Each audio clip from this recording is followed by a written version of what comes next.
ఒక మనిషిని ఊరికే ప్రతిదానికి పర్మిషన్ తీసుకోవాలి అని అంటే కొంచెం కష్టంగానే ఉంటుంది కదా. అదేనండి, ఎస్పెషల్లీ హౌస్ వైఫ్గా ఉంటున్న వాళ్ళకి ఇంకొంచెం కష్టంగానే ఉంటుంది.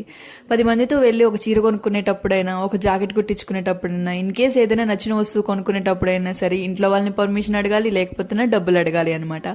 సరే ఇదంతా కాదు కదా అని చెప్పేసి చిన్న చిట్టుగా పనులు చేసుకొని ఏదో మిషనో, లేకపోతే ఏదైనా షాప్లో పనో, లేకపోతే ఏదో మాల్లో పనో చేసుకొని సంపాదించుకుంటుంటే ఇప్పుడు ఏమవుతుందంటే, ఇంట్లో ఉన్న వాళ్ళేమో చీప్ అంట, ఇప్పుడు పని చేసే వాళ్ళేమో గొప్ప అంట, మేము బిజీగా ఉంటాం అని అంటారు. మీరే ఉంది ఇంట్లో ఖాళీగానే కదా అని మాట్లాడుతున్నారు. ఒకప్పుడు అందరూ ఖాళీగానే ఉండేవాళ్ళు, ఇప్పుడు మీకు సంపాదన అవసరమైంది, మీరు బయటకు వెళ్ళి పని చేస్తున్నారు. నాకు అవసరం లేదు, నేను తెచ్చింది తింటాను కాబట్టి, నాకు అవసరం లేదు కాబట్టి నేను ఇంట్లోనే ఉంటున్నాను అనమాట. సో ఎవరిష్టం వాళ్ళది కదా, ఎవరిని ఎవరు జడ్జ్ చేయాల్సిన అవసరం లేదు. కానీ ఈ బిజీగా ఉంటున్నాన్న మాట ఉంటుంది చూసారా, అసలు అలా మాట మాట్లాడే వాళ్ళు మాత్రమే బిజీగా ఉంటారు అనమాట, మిగతా అంతా బిజీగానే ఉంటారు.